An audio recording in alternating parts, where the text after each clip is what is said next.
Thanks, Jordan. It's so lovely to see you. Thanks for doing this. I'm looking forward to the conversation a lot.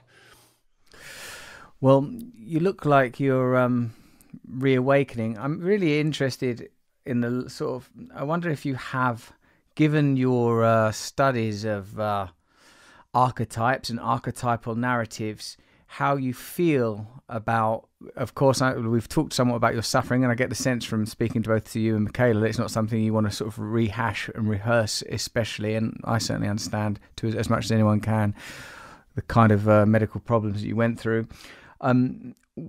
How do you relate to this reemergence into the public sphere? How do you feel about it after what was a very peculiar, unique, and it's very specific emergence into public consciousness the first time, and then what seems to have been a series of real trials? How do you feel now, and how do you fit that into your understanding of psychology and into your writing? Well, I feel uncertain, grateful, afraid, and excited, sometimes all simultaneously, and I cycle through those. I was dancing with my wife a couple of days ago, and she said to me, I can't believe I'm alive. And I said, I can't believe I'm alive either. I can't believe we're both here. And it was because we hadn't danced together, I suppose, probably for 2 years. So it was a big deal. And we're both shell-shocked by what's happened and by the fact that maybe she's doing very well. She looks healthy. It's been 2 years now for her. And things seem to be turning around for me. I mean, I didn't think I was going to live. Yeah. Really? Oh, it was, and I don't mean once or twice. I meant for a whole year. It seemed impossible to me that I could survive. I was too sick to go on as far as I could tell, but I didn't die, which was a shock on a daily basis. And now, well, things are much better, have been getting much better over the last 4 months, and then associated with that, I was very ill and immobilized because of that, and in a tremendous amount of pain and anxiety. And then I also wasn't engaged in any activity. I mean, I did edit my book during all of this. That's the one thing I more or less hung on to, but I didn't have an occupation, and it wasn't obvious to me that I would ever have one again. I didn't know what would happen to my public reputation, say, if it was salvageable. I didn't know if I would ever be able to do any of the things that I had become accustomed to doing, because they were all complicated things. Like my clinical practice was very complex. Being a professor is complex. Doing podcasts and interviews is very complex. Lectures, it's all difficult. And if you're not healthy and at the top of your form, you probably shouldn't be doing it at all in some sense. And so it wasn't obvious to me how I could start that up again, or if I could, or how people would respond, or if I had any right to do it. And so I've been, tentatively putting a foot forward, mostly with YouTube interviews and podcasts.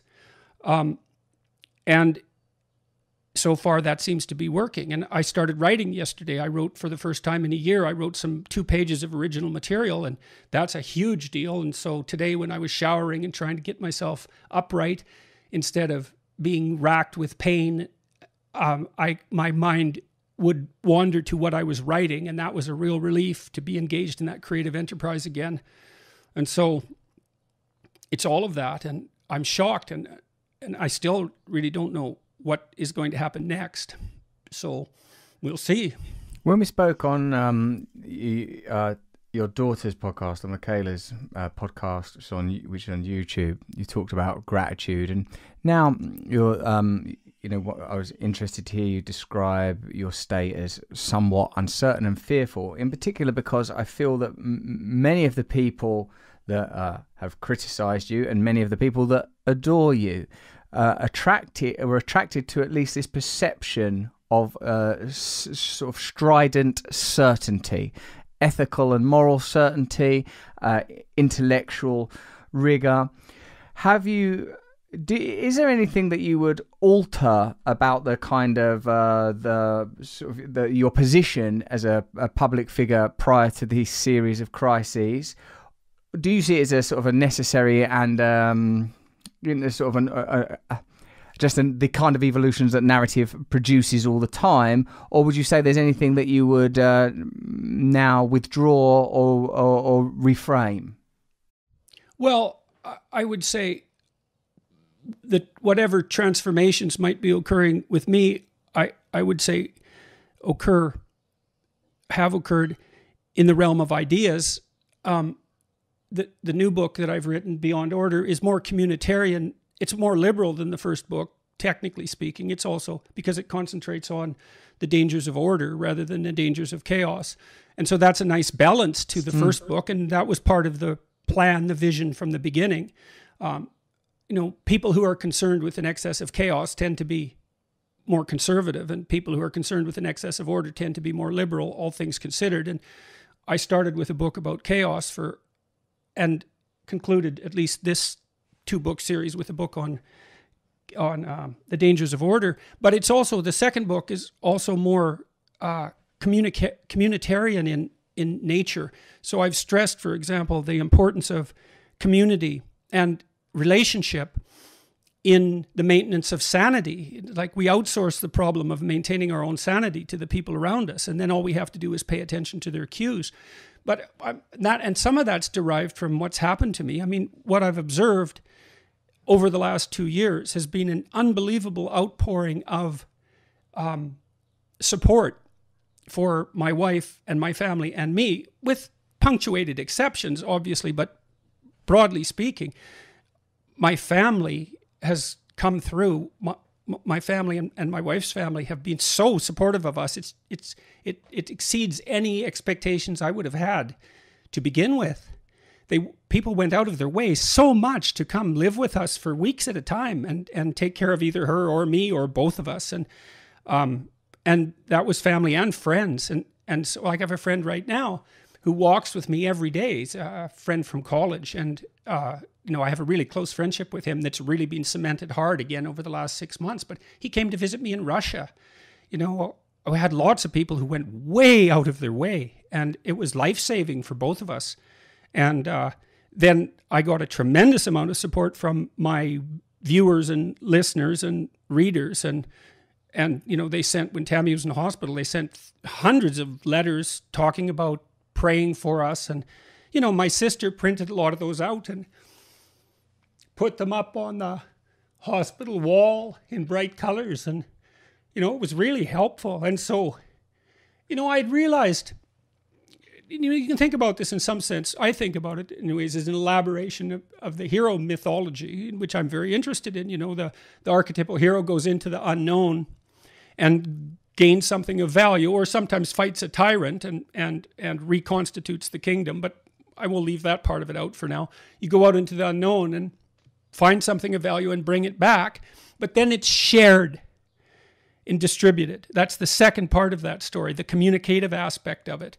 And that's partly, I'm very interested in communicative technology, but it's also the case that an element of that is that that's something that, it's like King Arthur and the Round Table. King Arthur's the king, and the knights are, in some sense subordinate to him, but not really. It's a round table, and every knight enters the forest at the place that looks darkest to him. But there's a group effort there, and the redemptive process, let's say, which is what hero mythology concentrates on in the final analysis, is something that is everyone's responsibility, but that we all need help with. It's so interesting because it's your problem, but you can have help. It's okay that you have help, that everyone is on board. And so I think that I understand that more deeply, what that means now. And hopefully I'm expressing that in my last book. And while in, all these YouTube interviews that I'm doing, not on other people's shows like I am with you right now, but I'm trying to let other people speak. I interrupt a lot and I talk a lot, but I'm trying to highlight the accomplishments of other people as much as I possibly can. And I'm really happy about that. And it's really necessary. There's no negative to it at all. This journeying into darkness and returning with the bounty or boon in order that it may be communally shared is, yes, like an important and a powerful narrative. Do you think that we are somewhat politically bereft when in the narrow spectrum of countries such as the United States, there is a heavy focus on individualism wherever you might fall in that admittedly narrow spectrum, i.e. liberalism, for want of a better word, seems to me to be focused very much on the individual, the rights of the individual, the role of the individual. And traditionally, the pursuit of the American dream and individualism has been sort of, perhaps is the backbone of, political conservatism in America. Do you think this kind of dearth of real communal values is a strong or even governing factor in this kind of political nadir America in particular, but the world seems to be experiencing? It's a good question. I mean,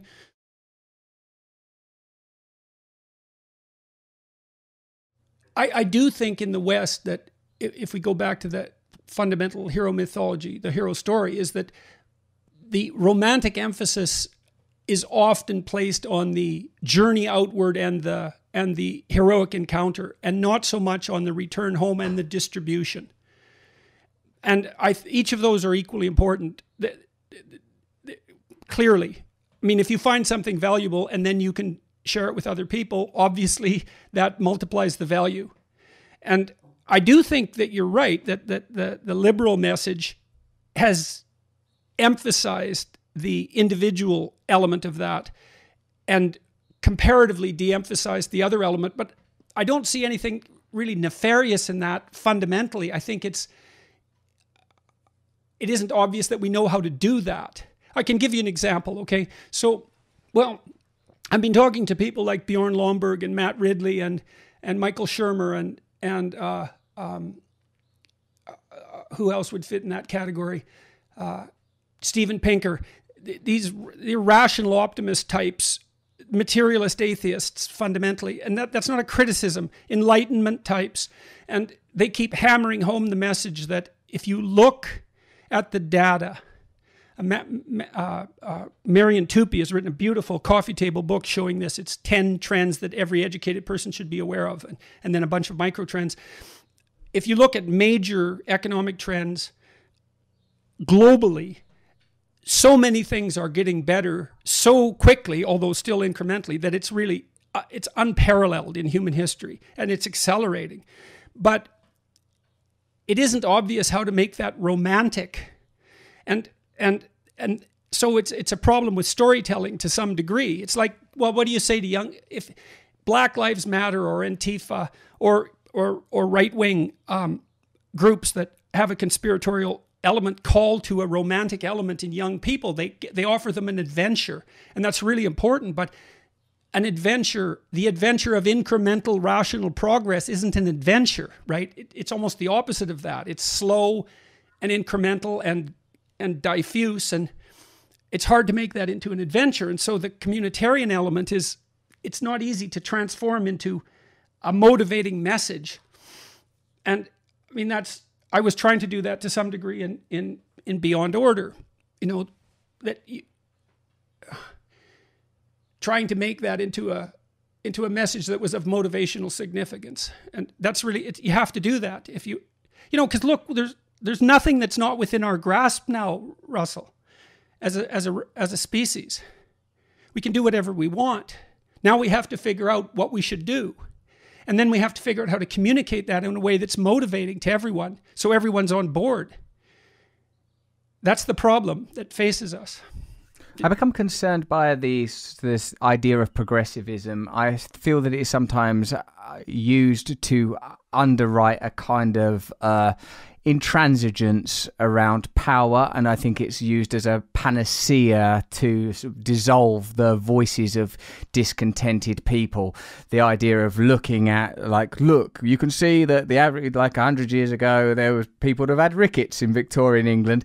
I feel that the challenge is that for me, what that does spiritually is it denies something that I can plainly see before my eyes, that big corporations and state power are collaborating in order to conserve power and to, I think people are becoming less and less able to exercise agency in ordinary life. I'm talking about countries like you know, Anglophonic countries in particular. I think the pandemic has, you know, whether, you know, most people would say necessarily, has brought about a lot of legislation that's not been through due democratic process. I feel that it allowed big tech to have more access to people's data, and I personally query the objectives of like some of these almost insurmountably large corporations, particularly when they have governments that are quick to placate them and operate primarily in their service. Look, you put your finger on a fundamental problem. I mean, imagine, so for the incremental progressivists, they look at the average, right? The average. And if you look, for example, at the average number of calories that someone in sub-Saharan Africa has access to now, they have access to as many calories per day as the typical person in Portugal did in 1960. So it's a walloping transformation. They've passed satiety. So what will happen now is that the next problem on the consumption side that faces sub-Saharan Africans on average will be a rise in obesity.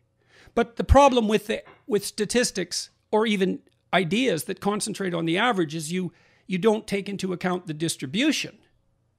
And so just because the average has improved massively doesn't mean that there's not problems of unequal distribution, severe problems of unequal distribution. So imagine we have these are existential problems though, in some sense. They're not political problems, they're deeper than political problems. You have the problem of absolute privation, and that's the normal state of affairs. You're born with nothing in some sense, right? Left to your own devices, you just starve and die. So that's the susceptibility to absolute privation. And then the second problem is the susceptibility to relative privation.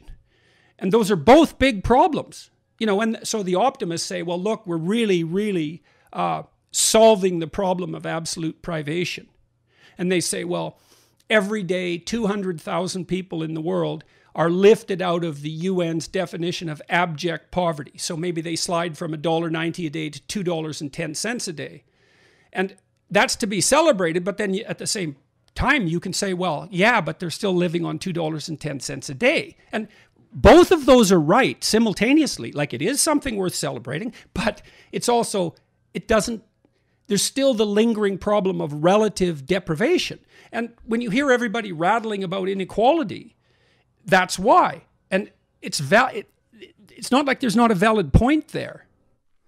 I would also query those metrics somewhat in the lens through which we're regarding the problem is discounting, I think, a large part of what it is to be human. I just spent sort of an hour talking to Vandana Shiva, the Indian academic, ecologist, and she's a very powerful woman, incredibly anti-establishment, challenging the sort of the influence of Bill Gates, the patenting of seeds over there in India, the negative impact of big tech on their agricultural industry, and what she clearly regards as malfeasance and a deliberate disruption of the Indian way of life. And when I speak with somebody like that, like these, I feel that kind of data, and I think I've spoken to some of the people you talk about, Yuval Noah Harari, people I sort of admire and respect, who tell good stories. I feel that those stories are promoted because they can be used to underwrite the myth of progressivism, because materially, scientifically, medically, there have doubtlessly been so many incredible advances. And I think that what we neglect is something that it seems to me you're very interested in: our spiritual evolution, our personal awakening. And like, as you said a moment moment ago, Jordan, the fact is we could imagine and dream and create all manner of systems into being, and what we are prohibited from imagining, what we're prohibited from creating, it frustrates me. But both from... Listen. Okay, so we could think about that technically in some sense again. So now we could say there's three problems. There's an absolute privation problem. There's a relative privation problem. And now there's also the problem of rank ordering values. And I would say that's the spiritual problem. The spiritual problem is something like, well, what is most important and vital, and how do we know that that's what we're pursuing? And that's the fundamental religious question, which is, what is it that is of most value? What should orient, in the final analysis, what should orient us? So you see that expressed in stories like the Pinocchio story, for example, which I use consistently because, well, it's a work of genius, and millions of people have watched it and found it compelling, and so it's a cultural phenomenon, so it's worthy of inquiry. But so Geppetto orients himself to a star, and so he's properly oriented, right? He lifts his eyes above the horizon to something glittering and bright in the darkness. He's properly oriented, and that's why he can raise Pinocchio to be something other than a puppet, right? He can raise him up to be a fully developed human being. It's a religious issue, and the question is, well, what is the star that should guide us? And, well, that's something we have to talk about an awful lot. I mean, I'm interested in hero mythology primarily because the stories we tell one another and have told one another from time immemorial constitute our attempts to orient ourselves properly in life towards whatever the highest value might be. And it's part of an ongoing discussion that the whole human race participates in, that's part of the process by which we identify and rank order and communally celebrate, let's say, and pursue our values. And it's of crucial importance to do that ritually and dramatically and also explicitly and philosophically. So, and it's also a problem. It is a problem when I've talked to Bjorn Lomborg and Matt Ridley and Marian Tupy, for that matter, about their work. I mean, one of the things, they're perfectly aware of this, that there's something lacking in the story of progress against absolute deprivation. It's not enough. That's part of what makes it lack its compelling nature, apart from the criticism that you raised, which is, well, what about relative privation, which is a perfectly relevant criticism. But you have to have both of those. Like, just because there's still relative poverty doesn't mean that victory over absolute poverty isn't worth celebrating. It certainly is. No. So, okay, so we have to orient ourselves spiritually. Absolutely. I agree with that. There's no doubt about that. My sense is that this, vanquishing of absolute poverty is an inadvertent side effect of different objectives that are to do with the conservation and perpetuation of the abiding machinery of commerce, capitalism, and consumerism.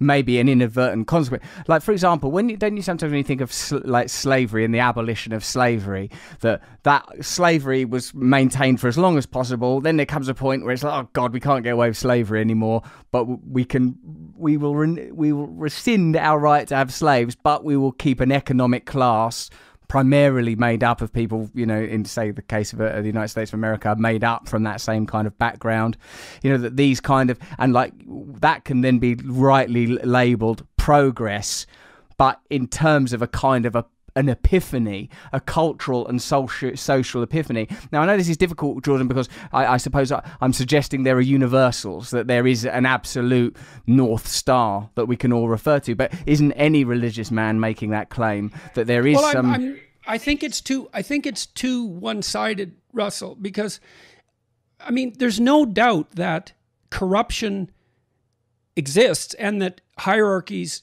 can degenerate into power structures and become tyrannical and counterproductive. But that's what happens when they degenerate.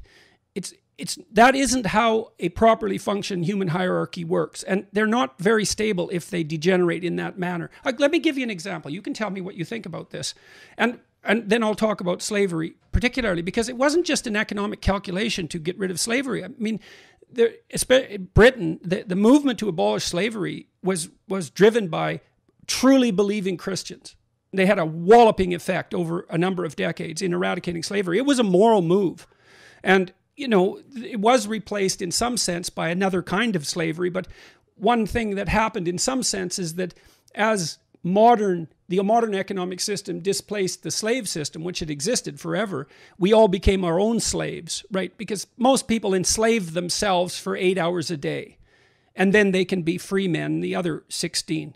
And so we've substituted our own slavery and the slavery of machines for the slavery of others. And that wasn't only technical, it was also a moral decision. And I don't think you should discount the moral striving that went into that, because it's an important part of the historical record. And you don't want to ignore the contribution of moral people in the past to our progress, right? Because it gives you a very dim view of humanity.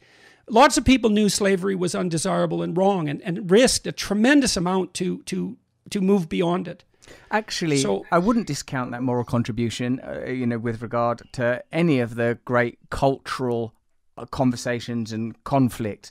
But what I feel is that the, inverted commas, the system is most adept at absorbing what is required and repackaging. For example, when when British colonization of India ended, we sort of soon see the establishment of economic entities that are enable a continuum of comparable relationships. So ordinary life for many people in that region doesn't significantly improve. I feel that most power that is conceded under the condition that it doesn't affect the interests of the powerful significantly, that there is a rarefied strata of society which is, I would say, somewhat immobile, although I suppose we could argue that the emergence of the barons that have replaced oil and steel barons in the sort of tech world, that is different. There's some sort of fluidity. There is, I'm not arguing against that, but what I'm saying is that if we have a goal, and I'm not talking about old, like Marxism, socialism, the left in those terms. I'm actually talking about, I'm not talking about the realization of God's kingdom on earth. Like, when you talk about in a personal way, Jordan, the idea that there may be someone that would look benevolently upon you if they knew that you were living your life trying to be beautiful. What type of world, what type of communities, what type of systems, what type of democracies might we favour if this became our shared collective and individual priorities? And that's what we're trying to figure out, Russell. That's why we're having this conversation. Yes. That's what we're trying to figure out. If fundamentally, I believe that's the purpose of real discussion.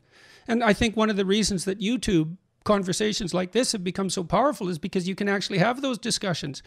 What we're doing is so different than network TV. It's so different. It's so revolutionary. Like, I was talking to a Wall Street Journal reporter the other day, and I said, well, why do you like YouTube? And he said, well, the conversations just follow this unpredictable thread forward, and it's so interesting to watch them. I said, well, that's the Logos in action. That's what you're seeing. There's nothing more compelling than that. So if we're doing this right, look, the last conversations we've had, including the very last one, have been received very positively. And I believe the reason for that is, I think that to the best of our mutual abilities, we're trying to get smarter than we were before the conversation because of the conversation.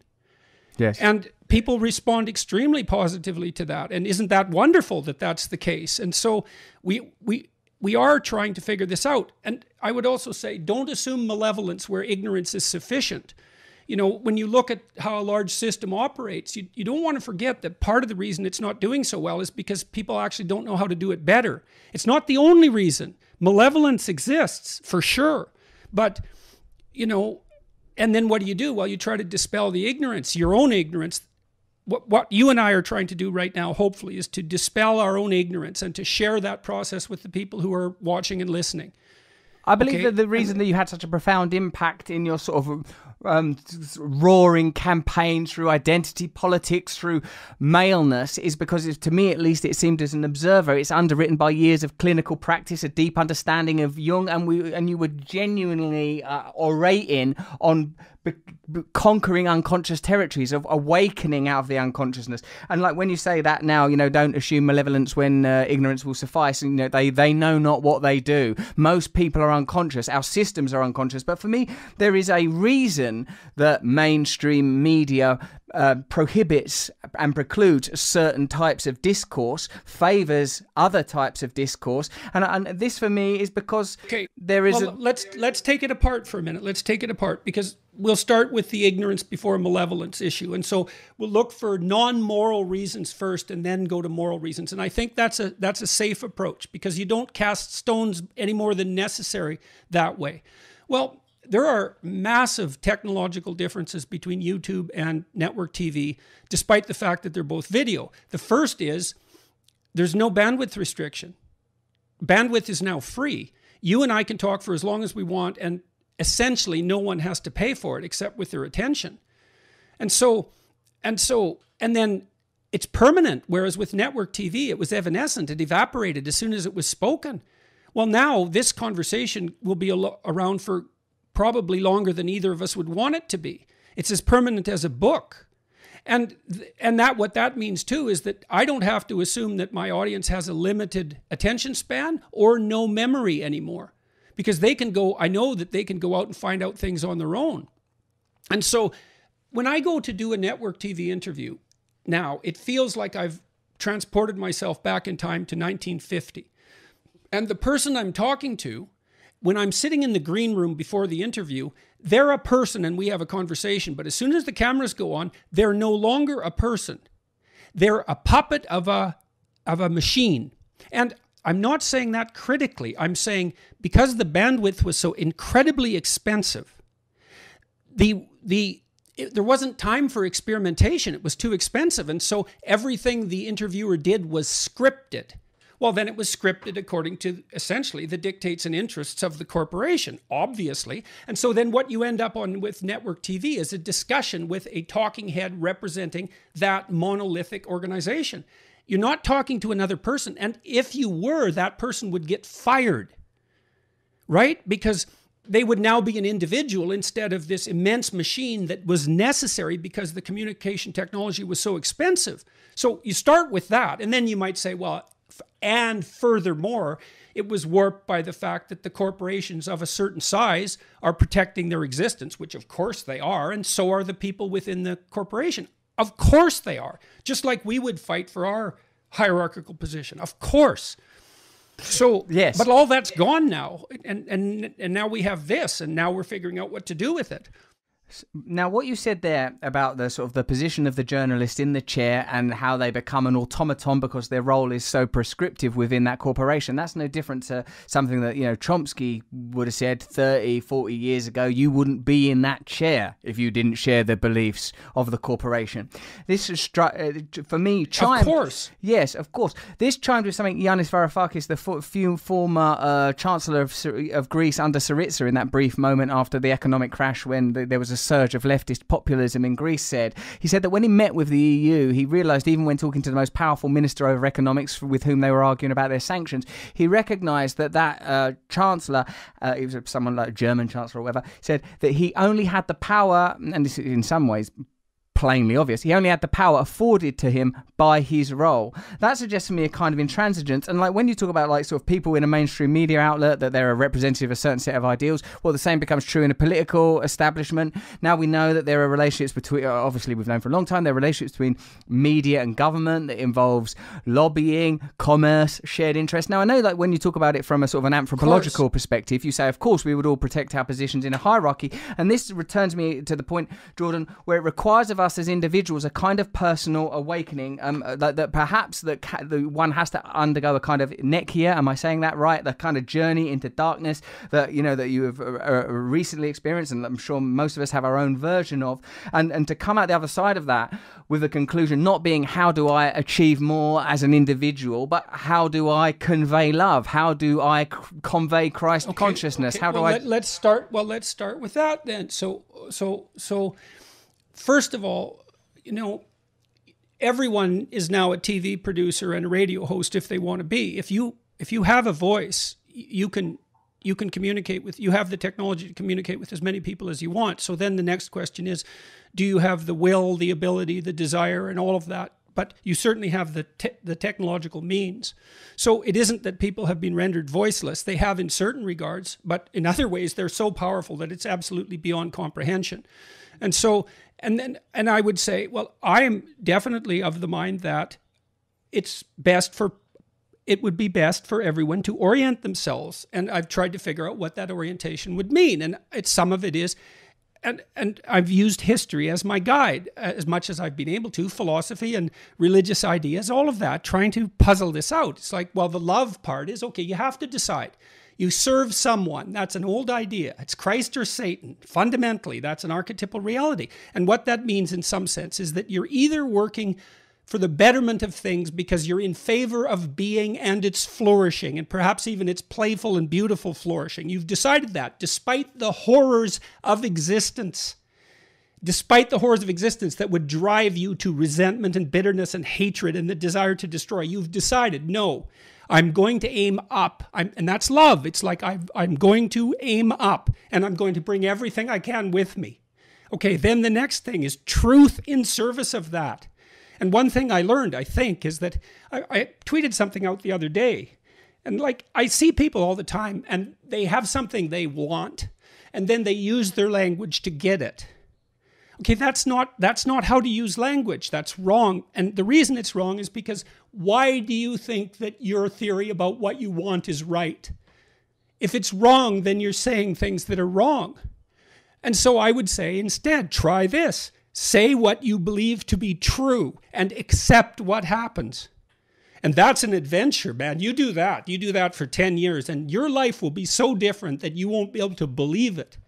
It's unbelievably adventurous to only say what you think is true right there and then, to be in that moment and to have decided that there's no agenda. I'm just going to say what I think, regardless of the consequences. And I don't mean carelessly. I really do not mean that. The absolute opposite of careless. You pay attention to every word. And the consequences are miraculous. There's a kind of mysticism, I think, that you are describing. Firstly, the ability to remain entirely present. Secondly, the idea that you can respond authentically without an agenda of personal advancement. This requires, I think, a kind of transcendence. It certainly, from my understanding, would require a kind of ego death. The sort of energies that compete in me the tension seems to be between this sort of a very vivid sense of love and awakening and service and sort of values of which I'm quite proud, and still, I would say, I don't know if I would want to call them atavistic, but quite primordial, sometimes unformed, certainly libidinous, concupiscent sort of rushes, like that. I love the idea of living authentically and truthfully in a moment, and how sort of potent, radical, punk and effective, divine that could be, mischievous, tricksterish almost, and right. That's got the romantic element there because it's unpredictable. It's absolutely unpredictable. You just don't know what's going to happen. But if you let's say you have faith. Let's say you have faith. So let's figure out here what we mean by faith. So we're going to say, I have faith that if I act out the proposition that being should flourish and I should aid that, I'm going to risk my life on that proposition. That's going to orient me. I could be wrong, but that's going to be the direction of my life. And then I'm going to tell the truth in service of that. Well, the faith then is the acting out of that, is the actual uttering of the words, and the willingness to observe what emerges as a consequence. And you think, well, do you believe that love and truth prevails? Do you believe that? Oh, if you believe it, act it out. Well, then you act it out, and it's very unpredictable, and you do have to watch for the emergence of these counter positions that you describe. You believe it, so you act it out, and you observe what happens, and you accept that as regardless of the consequences in some sense, by presuming to begin with that if it emerges as a consequence of the actions of love and truth, then it is by definition good, regardless of what you think at that moment. I mean, because you have to put your faith somewhere, right? Because you don't know everything. You're stuck with it. So do you have a better theory than that? I can't find a better theory than that. No, like the requirement for faith is pretty clear. The limitations, the limits of our capacity for knowledge, the limitations of the senses, the abiding mystery. These seem to be perennial. They don't seem like they're going to be surmounted anytime soon. I recognise that.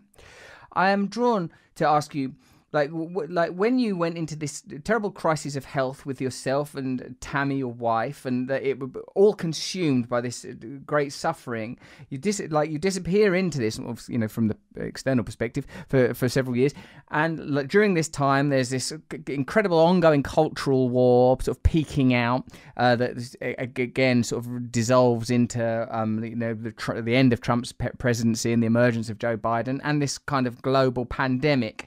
The world shifts seminally during this period. How do you feel that? How do you adjust to that? Having been through what you've been through personally, which we've touched upon and we've talked about previously. How do you feel about what's changed culturally? How do you line these ideas up now? Well, I would say I'm still puzzling that out to some degree, and like everyone, partly because I'm faced with, as we all are, with this unbelievable technological revolution. I mean, I think, that's such a complicated question.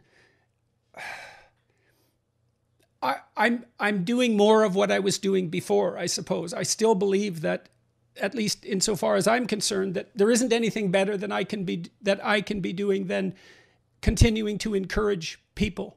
And that's how I see my role, is that, you know, I'm trying to, let me tell you a story, okay? I'll just a quick story. And this happens to me on a regular basis, but this happened today. I was sitting on Bloor Street, which is a main street in Toronto, and this kid came up. He's about 20, and he said, I don't want to disturb you, but I watched your biblical lectures a few years ago, and they really helped me.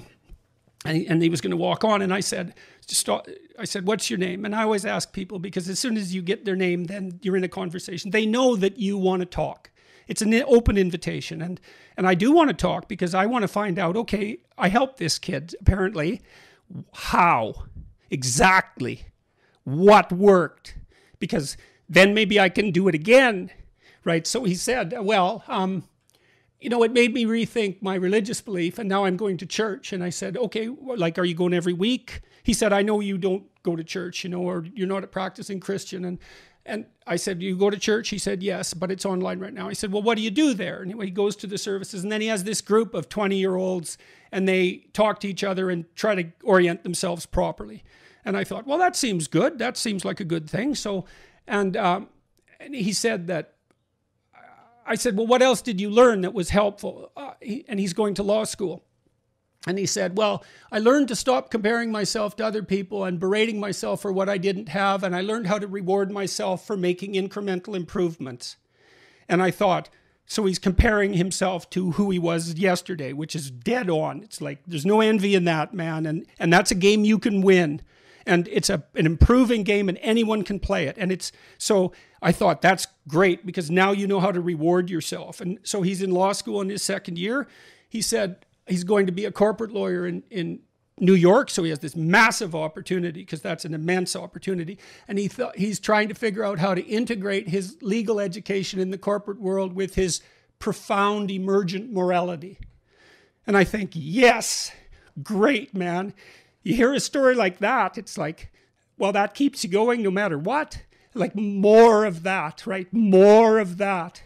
You can't get too much of that. And then I can tell people, you know, you want to look for something meaningful. You're not going to find anything more meaningful, more deeper than trying to orient yourself towards the highest good, trying to tell the truth, and trying to further other people's development. It's so rewarding that it's too much. That's the problem with it. It's too much. And part of, I think, why I've been sick is because of that, too much. You know, partly from observing how much lack of encouragement there has been for people, and how many people are starving spiritually and psychologically because of that. I saw that on such a massive scale, but also to just see the consequences of having that addressed to the limited degree I've been able to address it. Like, it happens all the time. I had this guy. It's so strange.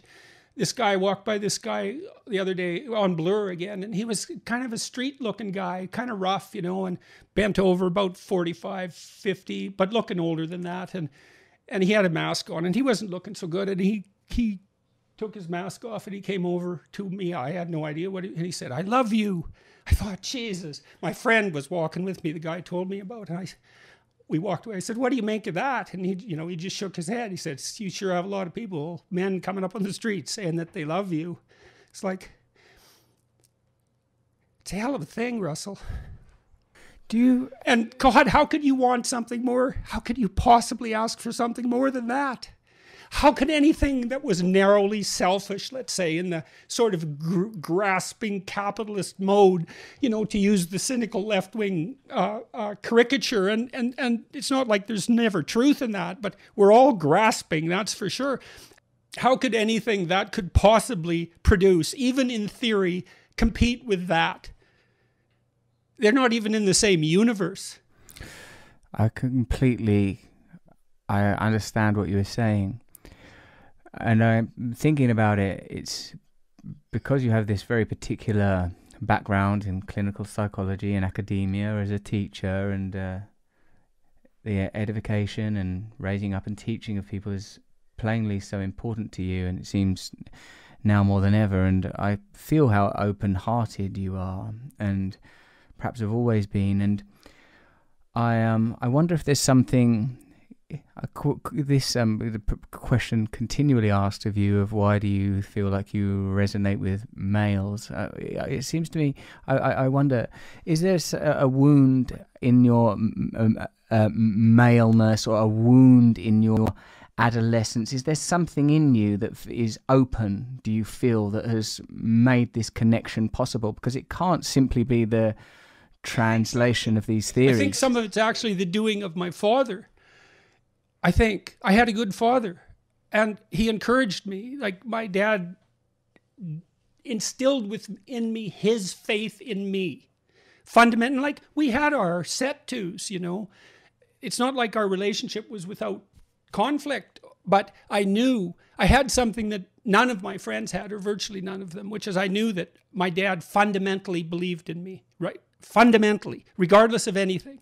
And what he thought that fundamentally, I suppose, that it was a good thing that I was around, or that I was a good thing, something like that. But it was deep, and that gave me a sort of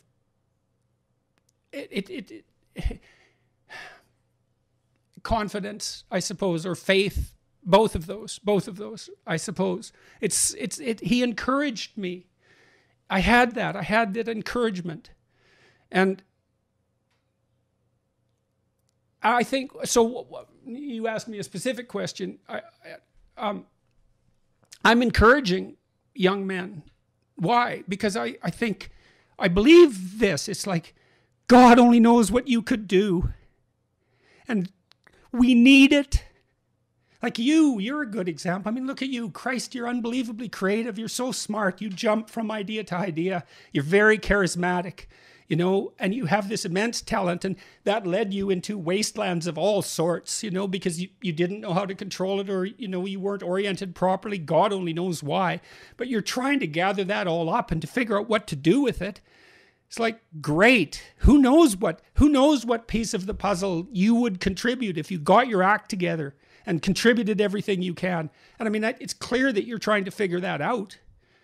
Otherwise, people wouldn't be responding to you. So many of the comments were, you know, my opinion of Russell was, you know, neutral or negative or whatever. But I watched this, and like, he's really doing his best, obviously. And that really impressed me.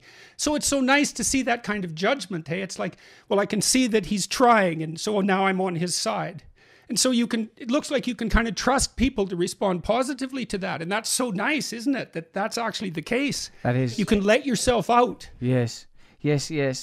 I can begin to. I get the idea that sort of, again, looking at it as best as I can interpret from a Jungian perspective, that some of these unformed primordial forces that found expression in some ways that were unhealthy for me and probably for others, are now aligning. They're becoming sort of. I don't want to use the word colonized because it has so many negative connotations, but activated towards positivity. Integrated. Yeah, because you don't want to suppress them or repress them. You want to bring them on board. Yes, absolutely. And that's, and that's the other thing I'm telling young men too. And because I certainly believe this to be true, all that aggression, that capacity for aggression and violence, that physical strength, that dangerousness, those are unbelievably useful once integrated, admirable. I talked to Jocko Willink the other day, and the guy's a monster. He's 2 feet thick, and he's a warrior from the age of 3. That's the kind of person he is. He goes to Naval SEAL training, and what do they teach him? You have your friend's back. You subordinate all that antisocial aggressiveness, that dominant striving, that power, that physical strength, that desire to destroy even, all of that. You take that, you control it, you serve other people with it. You have their back. And he says very straightforwardly, that he's an effective leader. To the degree that he's been an effective leader, it's because he takes care of the people around him. And that's it. So he integrates all that, what could otherwise be, catastrophic, criminal or genocidal horror. He's trying to integrate that into whoever it is that he can be, if he's everything that he can be. He told me about he got a literature degree after he had gone through the Naval SEALs. And I just kind of skipped over that for I don't really know why. And he called my attention to it. And then we had a 20-minute conversation about the vital importance of literacy. And it was so interesting that this character, who's got all these other attributes, would then say, yeah, but, I got literate. I became literate.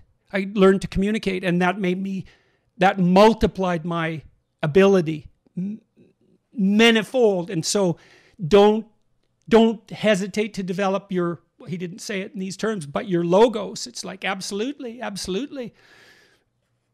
And men are turning to him, young men in particular, because he's such a good role model. He's written these books for little kids about how they can, fortify themselves. And it's not no competitive games. Let's raise little boys like little girls. It's not that at all. It's like, stand up, man up, monster up, get it together. And then go past that, right? Then subordinate that to truth and love and the ability to communicate. Then you're something. But that way the vices can be virtues, right? You don't have to say, well, we'll just eradicate aggression. Well, yeah, sure. It's like cutting off your arm. You're going to get rid of that motive force? That'd be like getting rid of sexuality. You don't want to get rid of that. You want to integrate it.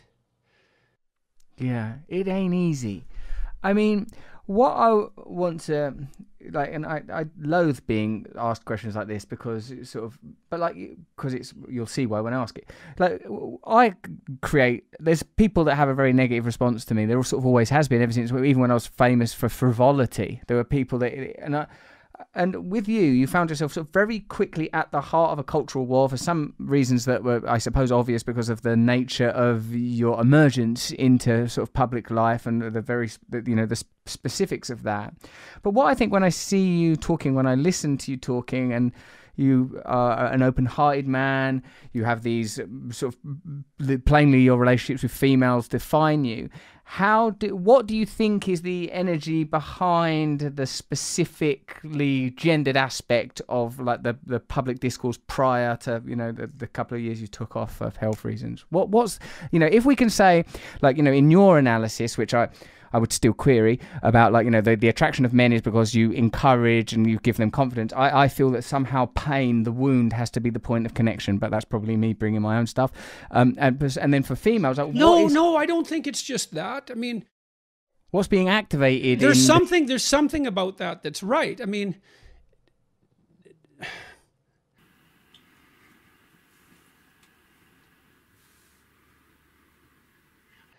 well, that's a good question.